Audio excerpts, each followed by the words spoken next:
Class 9 में हम पढ़ेंगे समतलीय आकृति का क्षेत्रफल। त्रिभुज का क्षेत्रफल या समकोण त्रिभुज का क्षेत्रफल। यहाँ पर हमारे पास ये समकोण त्रिभुज होगा ए बी सी। जो हमारे पास समकोण है, समकोण के सामने वाली भुजा हमारे पास कर्ण होगी और एक भुजा हमारे पास लंब और दूसरी भुजा हमारे पास आधार होगी। जो लंब है हमारे पास उसको हम बोलेंगे ऊंचाई और इसको बोलेंगे आधार। तो समकोण त्रिभुज का क्षेत्रफल हो जाएगा 1/2 आधार इंटू ऊंचाई। फिर हमारे पास आएगा समद्विबाहु त्रिभुज का क्षेत्रफल। समद्विबाहु त्रिभुज का क्षेत्रफल, समद्विबाहु त्रिभुज का क्षेत्रफल तो नाम से पता चलता है, सम मतलब समान, द्वि मतलब दो, बाहु मतलब भुजा, यानी हमारे पास दो भुजाएं समान है। ये भुजा समान और ये भुजा असमान है। तो जब हमारे पास दो भुजाएं समान होती है तो समद्विबाहु त्रिभुज का क्षेत्रफल होता है b/4√4a² माइनस b²। a का मतलब होता है जो हमारे पास समान भुजाएं है, ये मेरे पास a है, और जो असमान भुजा होता है उसको बोलते हैं b। फिर आता है हमारे पास विषमबाहु त्रिभुज का क्षेत्रफल। विषमबाहु त्रिभुज का क्षेत्रफल, तो विषमबाहु का मतलब होता है कि हमारे पास कोई त्रिभुज दे रखा है जिसकी तीनों ही भुजाएं हमारे पास असमान है। ये भुजा और ये भुजा तीनों ही हमारे पास असमान है।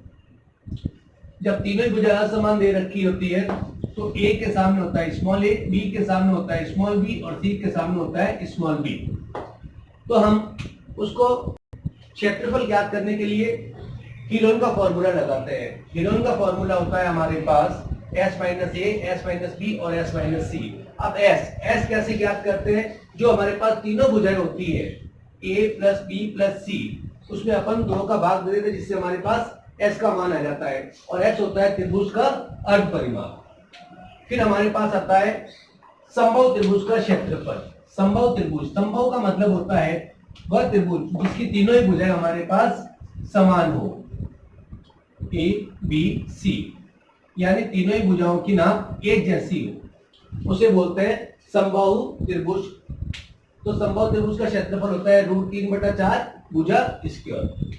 फिर हमारे पास आता है चतुर्भुज का क्षेत्रफल। चतुर्भुज हमारे पास, जैसे मैंने ये चतुर्भुज बना दिया,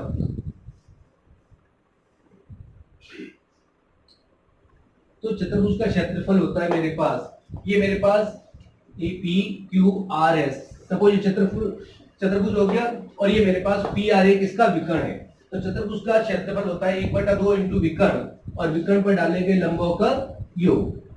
जैसे मैंने इसको ले लिया T और इसको ले लिया U, तो मेरे पास 1/2 इंटू विकर्ण पर डाले गए लंबों का योग। फिर आता है मेरे पास समांतर चतुर्भुज का क्षेत्रफल। अब यहाँ पर चतुर्भुज है और यहाँ समांतर चतुर्भुज है, तो समांतर चतुर्भुज का क्षेत्रफल होता है आधार इंटू ऊंचाई। चक्रीय चतुर्भुज का क्षेत्रफल। चक्रीय चतुर्भुज होता क्या है? जैसे हमारे पास ये चतुर्भुज है,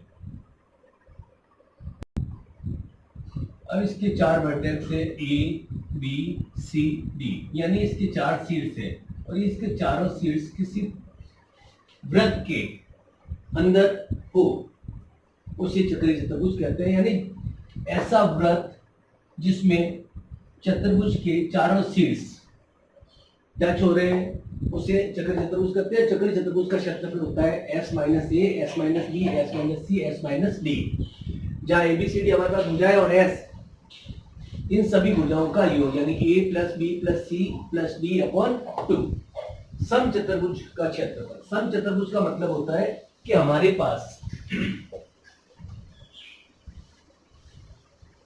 ये एक वर्ग की तरह ही होता है, लेकिन वर्ग में हमारे पास प्रत्येक कोण 90 डिग्री का होता है, इसमें प्रत्येक कोण 90 डिग्री का नहीं होता है, कोई कोण 90 डिग्री का नहीं होता है।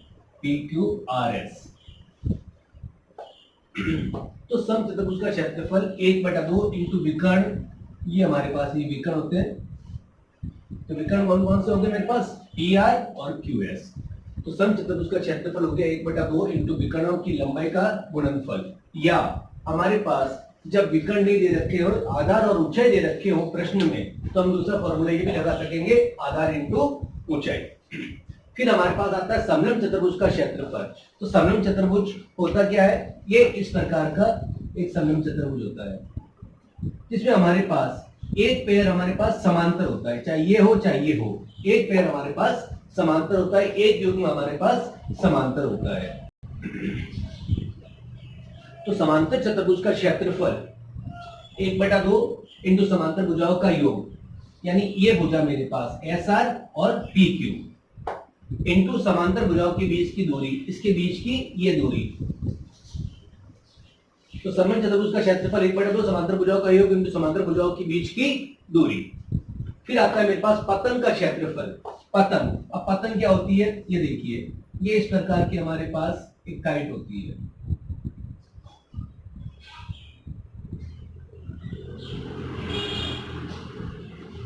पतन का क्षेत्रफल 1/2 इंटू विकर्ण की लंबाई का गुणनफल। फिर आयत का क्षेत्रफल आधार इंटू ऊंचाई, आयत का परिमाप 2 इंटू लंबाई प्लस चौड़ाई, वर्ग का क्षेत्रफल भुजा इंटू भुजा, वर्ग का परिमाप 4 इंटू भुजा।